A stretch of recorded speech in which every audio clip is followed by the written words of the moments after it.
Hey, what's up, everybody? Chicago Goonie here, bringing another Arsenal talk. In this Arsenal talk, I'll be covering the Man City win. 3 points, all 3 points. I said in my preview to the Man City games that it all depended on what kind of formation that Man City was going to run and if we were going to have a chance or not. And they came out with that 4-2-3-1. It's always better that way, at least for us, when there's only one striker, just because lack of pace from Mertesacker and that Koscielny and Mertesacker can work more as a team than just individuals. And you saw that today in like the back line with uh, Per and Koscielny. Definitely, his best game of the season so far from Per. It's good to see that partnership back, but again, we still need to go out in the market and find somebody, um, you know, for that cover, obviously. But it was just a great win. A lot of people will say that Man City dominated the game just because of the possession stats, but it's the other way around. We dominated the game. We controlled the game from start to finish. Uh, we frustrated Man City throughout the entire game. We did what they did to us last year. We went up to Man City and we tried to play our style of football where it was just attack, attack, attack, and we really couldn't do anything with it. And they just sat back and they defended and they killed us on the counterattack. And that's what we were doing today. Of course, we didn't, score as many goals as they did against us, but when you play that style of football, when you play counter-attacking football, especially against a good side, and when you are a good side as well, when you can stay disciplined and organized, that can frustrate the hell out of a out of a good side. And of course, with us, with being able to pass the ball, control the ball, taking on defenders as well, using our dribbling skills. That's a nightmare for a side like a Man City or a Chelsea or a Manchester United. Um, one of the highlights I just like to point out right now, uh, before I forget to talk, before I forget to say it, is uh, 5 points so far going up to the Northwest, up to Manchester, Liverpool, Everton, Manchester United. Last year we got 0 points total from those four away fixtures, and this year we already have 5 points. We should have more. We should have seven, but given the fact that in the Liverpool game we kind of saw the discipline, the possible discipline, and you know the organization that we could possibly play with. It was the first time in years that we actually saw that we had a plan B, because our plan B, C, and D was the same as A. For years, we didn't really, other than maybe like the 12 and 13 season, like the second half where we just grinded out wins to get us back in the top four. We kind of went away from that again, like especially like last year, where we just tried to attack, attack, attack, and try to play our game instead of worrying about the other team and what they were going to do. But this time around, we played counter-attacking football. We had basically almost all 11 behind the ball at all times, and it was just well organized. You saw the guys talking throughout the entire game. You saw the guys pointing fingers, looking behind themselves to see where Man City's players were lined up. Of course, it helped in the first half as well, though, that they only had Sergio Aguero up top. They didn't have a second striker, so they didn't really have another attacking threat. James Milner was useless. Same with Jesus Navas. He was pretty much useless too. His crossing was horrid today, especially on corner kicks. But that's what happens. You frustrate a team to the point where you give them no options whatsoever. I think they had one solid chance the entire game. Um, Go on to the players. Santi Cazorla, man of the match by far. He was the best player on the pitch. He controlled the whole thing. Uh, Taking defenders on, his dribbling skills. I mean, his passing was on point. Of course, he knocked in the uh, essentially the game-winning goal in the PK. It was a great run, great 1-2 pass between Ramsey and Monreal, and then Monreal tried to do it to Giroud, and then Giroud tried to send it through, and then Vincent Kompany decided to step in front of Monreal and block him from his run, and of course that was a PK.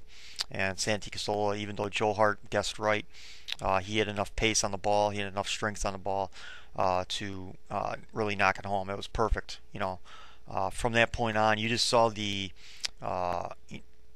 was a little bit of a sense of urgency from Man City in the second half, but even after that PK, they didn't really, they were doing nothing special throughout the entire game. They were doing really nothing special. Even when they brought on Jovic and then even Dzeko late in the game, they had three strikers on the pitch at one time, and they just couldn't do anything.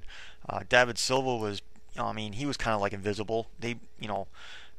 Like the players just kind of surrounded him. Whenever he had the ball, they just surrounded him. Much like what people do to Mesut Ozil a lot. Once he gets the ball, the opposing team, you see like 2, 3 defenders surrounding him, so he has to give the ball up right away. So he doesn't have that ability to send that final ball into the 18-yard box to set up Aguero or Dzeko or Jovetic or whoever was attacking. It was to our benefit, obviously, that Yaya Toure wasn't there. Of course, they had Fernando and then Ferrandino out there. Not the greatest attacking players in the world. They're more defensive than they are attacking, so that worked toward our advantage. And like go on to other players, but Santi, I mean, he was just again, throughout these last, like 2 months now. He's just been playing out of his mind. He's been playing the same form that we saw in the 12 and 13 season. We haven't really seen this type of form. I gave him so much stick early in the season for not using his dribbling skills. He's more of trying to just pass the ball, and he was giving the ball away a lot. He wasn't showing a lot of energy, and everything that he was doing was just wrong. But the last 2 months, he's been next to Alexis Sanchez and Oxlade-Chamberlain, he's been our best player by far, and he's getting back to his best. And it's going to be tough for Mesut Ozil to even get back on the pitch the way Santi Cazorla is playing right now. You can't put him back on the pitch. I know maybe next weekend in the FA Cup tie, I could see Mesut Ozil starting that game and just giving Santi a rest because you could see it at the end of the game. Every player was just giving everything they had throughout the entire game. I know Aaron Ramsey went out. That was because of cramps. It can't be because of a hamstring because when he went down, he slapped his calf muscles, and that just says he was cramping. And of course, he hasn't been playing. He didn't even get into the game against Stoke, so this was his first real minutes since Galatasaray. Not being match fit, obviously not being fully match fit, you're going to get cramps no matter how cold it is or anything. And he was running his ass off too. Everybody was. But as far as I know some people are kind of scared about injuries possibly, but I think it was just cramps, and it was good that they got him off immediately too because you could see him struggling trying to run. But again, Santi was just amazing today.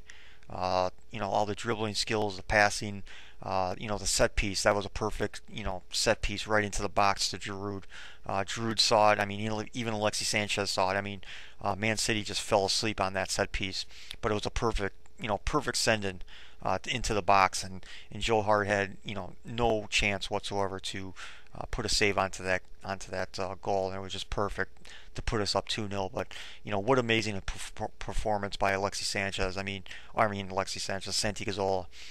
He was just all over the pitch. He was staying organized. He was pointing fingers, getting everybody in line, especially the front line guys with Giroud and Alexis Sanchez and Oxlade-Chamberlain.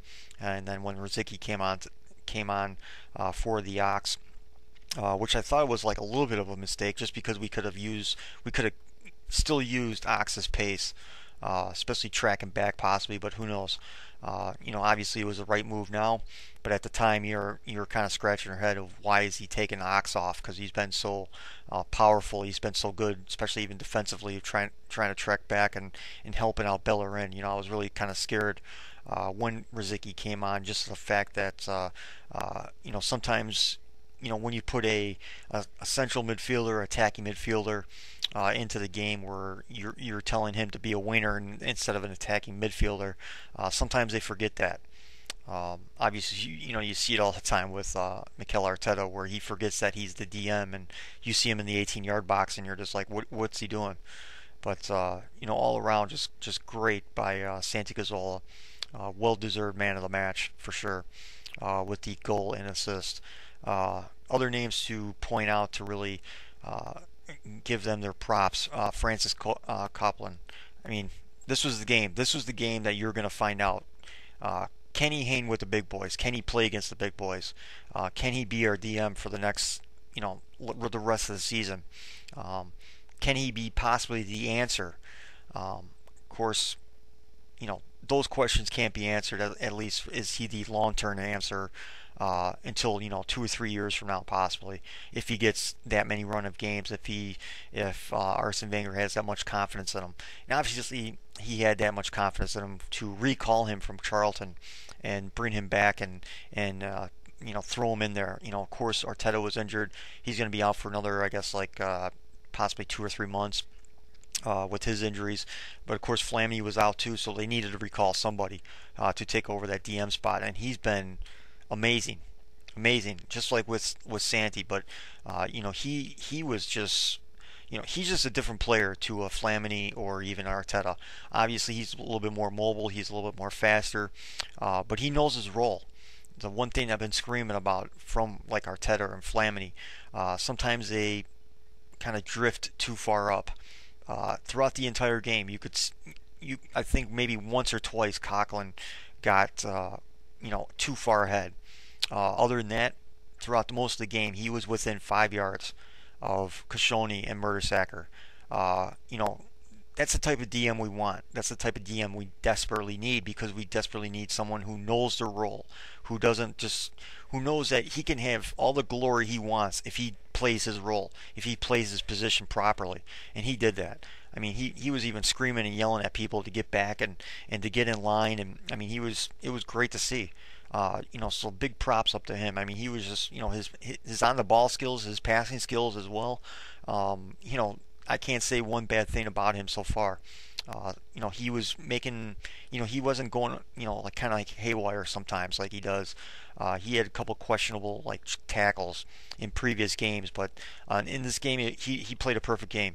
Uh, you know, his rating could be anywhere from like 8.5 to 9 in my opinion, because that's how good he played. That's how well he played within the back line and keeping everybody, in check, in line, communicating with everybody, checking, looking over his shoulder, making sure no one's behind him or no one's trying to make a run behind him.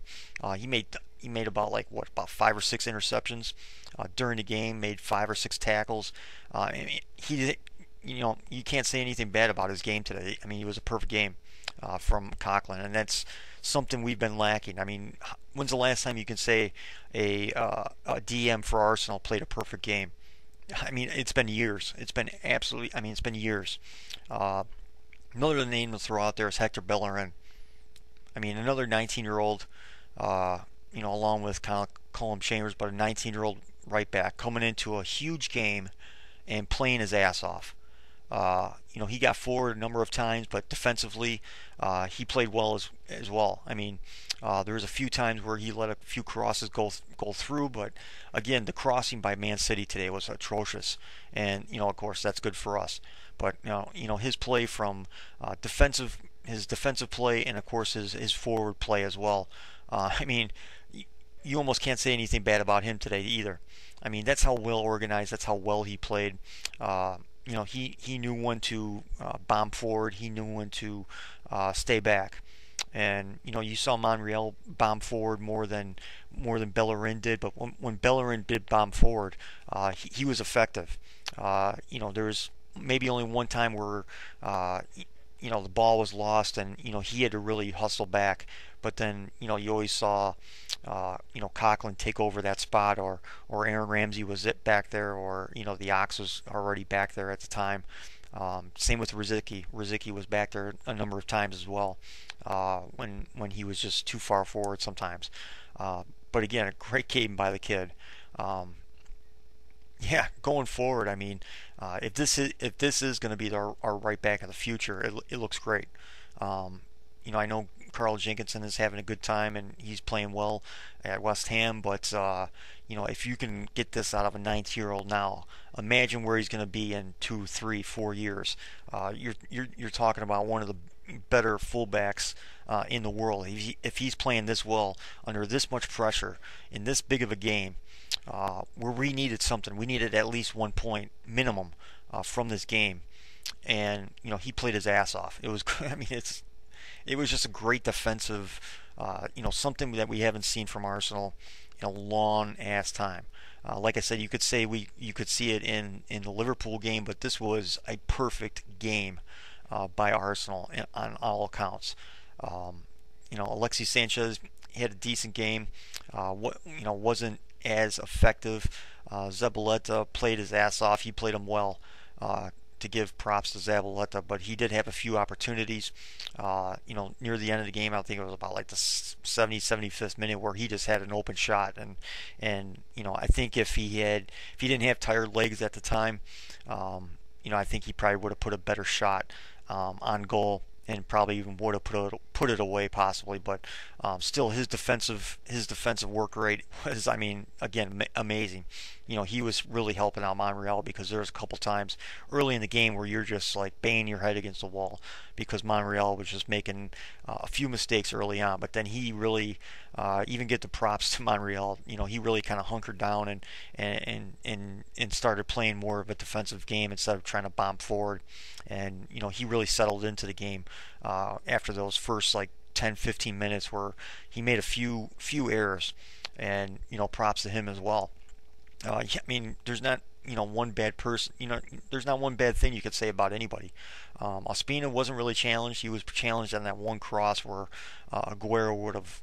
Koscielny got a nick on the ball, just enough of a nick on the ball on a cross from, I believe it was Navas or Silva. He just got enough of a nick on the ball, because Aguero was just, his foot was perfectly going to hit the ball, and it was most likely going to be a goal for City. But he just got a nick on the ball, Koscielny did, and Ospina didn't really do much. He controlled his area, especially during corners, as many corners as they had. I think they had maybe like 15 or 16 corners. I mean, that's how many corners they had, and he controlled his area. He did a lot of punches. He was able to catch the ball a number of times, but the boys came up big, in that unmanned marking, the zonal marking that they do. Looked like they did a little bit more man marking today than they usually did, and the guys came up big and headed the ball out and cleared the ball out as much as they could, and all around it was just, I mean, it was a great win. Even when we went up 2-0, then it was kind of like, oh, okay, I can be a little bit stress free. I can breathe a little bit, because being up 1-0, you're always kind of like, oh, I hope we nick another goal, just so we can take the stress and the pressure off of us. Because by the 85th minute, 86th minute, I mean, City was done. You could just see them. You could see they were worn out. They were completely worn out. They had nothing in the tank. They had no ideas, no creativity, nothing going on with City. After that, about 86 minutes, we kind of owned the game from that point forward again. For the last, like, through injury time, we were passing the ball around, doing back flicks, and Santi was doing all of his magic on the ball, and it was just fun to see. I think it was Alexis Sanchez had another opportunity. I think Gibbs had another opportunity. Flammy almost had an opportunity to get Giroud a second goal late in the game, but Company made a nice interception there to kick it out of bounds, give us a corner. But all in all, we need to start playing like this a little bit more, especially when we go away from home. Even if it's against a Stoke City or I don't know, name XYZ team, maybe a Newcastle United or something, a West Ham. We need to start playing like this a little bit more, and play that counter-attacking football, because it benefits us. Because when we go on the counter, we're so deadly. We have enough finishers that we can be that deadly on the counter-attack, and we should use that more often instead of just trying to attack all the time. But hopefully now we have a plan B of going forward. Arsene Wenger, gotta hand it to him. He was on the touchline a lot during the game. You gotta hand it to him. obviously he was vocal. Obviously he was trying to get his guys in position, helping the team out, like I've been screaming about over the last few weeks to a month. He needs to be more vocal. He needs to help the players out lot more than he has been.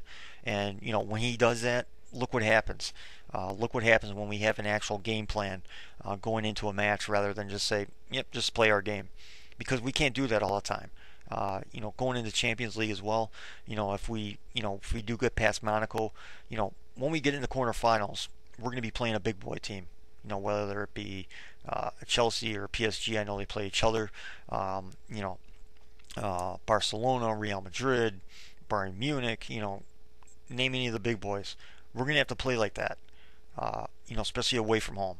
This is the turning point, in my opinion. I said that in my match preview in my last video, or Lexi Sanchez video of the Man City preview that I had. This is going to be the turning point. This is kind of like the 12 and 13 season when we went to Bayern Munich and beat them 2-0 at their place. Yeah, you can make arguments that Bayern Munich didn't need to win. They didn't need to play their style of football, and they didn't need to basically play their style of football and just go balls out. But after that win, regardless of what Bayern Munich did or didn't do, that gave us enough confidence for the rest of the season that we could go into anywhere and win.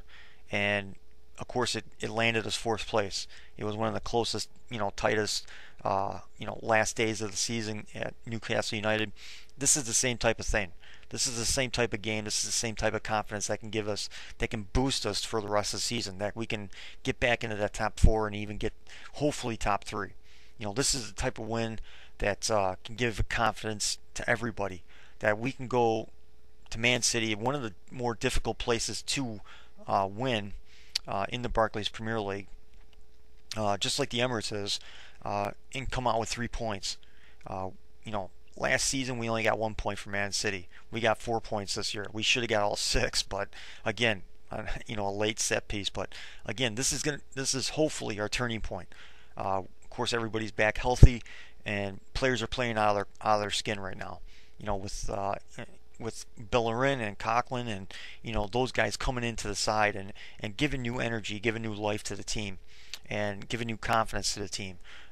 When you have guys that young coming into the team, I think Coughlin's like 21 or 22. I think maybe even older, but I think he's 21 or 22.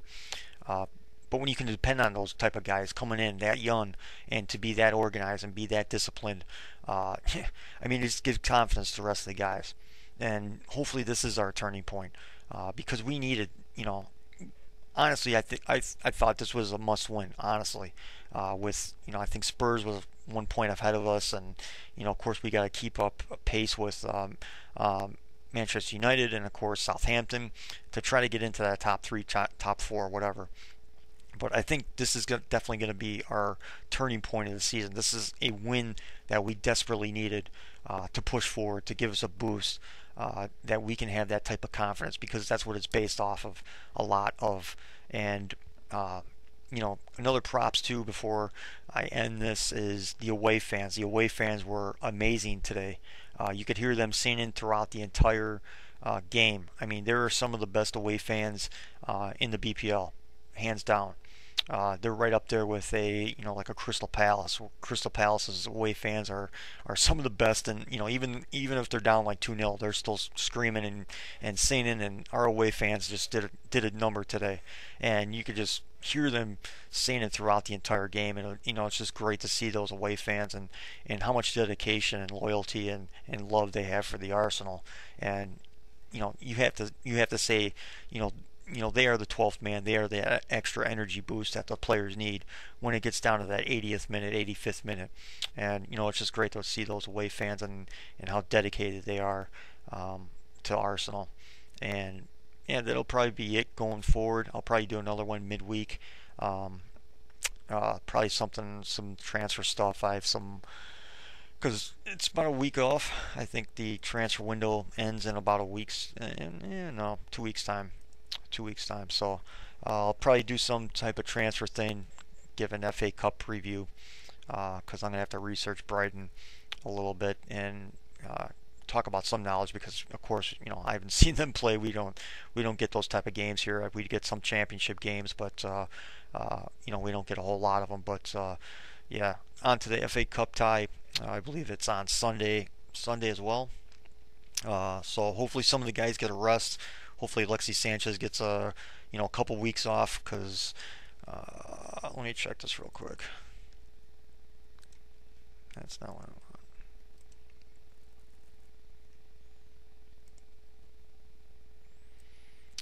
Yeah, we got Brighton on Sunday, and then we got Aston Villa the Sunday after. So, it'd be a good time to give Lexi Sanchez, even the Ox, give those guys a week off. They'll have 2 weeks off to really reboot, because you can see some of those guys are tired at the end of the game. But that's what you do. That's what happens when you give everything you have. That's what you should be. If you aren't spent, if you aren't completely spent by the end of the game, by the time you hit the dressing room at the end of the game, then you didn't do your job. And you could see those guys are absolutely spent, and that's what they have to do. That's what they have to do is for the rest of the season. Every single game, give everything they have, 100%. Play with heart, play with desire, play for the badge, and great things will happen. But yeah, it's on the Brighton away match, FA Cup, on Sunday the 25th of January. Then February 1st we have Aston Villa at home, and then we have the Scum on February 7th, which is Saturday, which is nice that we have weeks off at a time before the craziness starts again, which starts on February 10th. We have Leicester City on a Tuesday, and of course then the FA Cup ties, and then the Champions League kicks off again. So as much rest as we can possibly get is good. Trying to get some guys back still that's injured. Give some guys some rest, like Kashoni. Definitely give him rest for this Brighton game. To give him that extra rest. Put in Chambers back there. If we get another center half by that time, hopefully we do. I know Winston Reid did not play until he came on late because one of the West Ham center halves, actually both of them left the game, were taken out of the games because they both had injury. But Winston Reid was not in the starting lineup today at home for West Ham. So that's one to still look out for, to look closely at, because not too many other teams seem like they're interested. So it's quite possibly that Arsenal is in, hopefully, the front runner, because when a guy goes on transfer, he doesn't play during the transfer window. Usually they sit him out. Usually it's kind of like a respect thing between teams. That's if a team is interested, that they know they're, like 99% that they're going to buy him. Usually they leave the player out of the team. They usually put him on the bench, but they leave him usually out of the starting lineup just so he doesn't get injured, so they can still transfer him a healthy player. So, but yeah, other than that, that's it. 3 points, great win by the guys. And yeah, leave your comment section. Yeah, it's just happy times right now.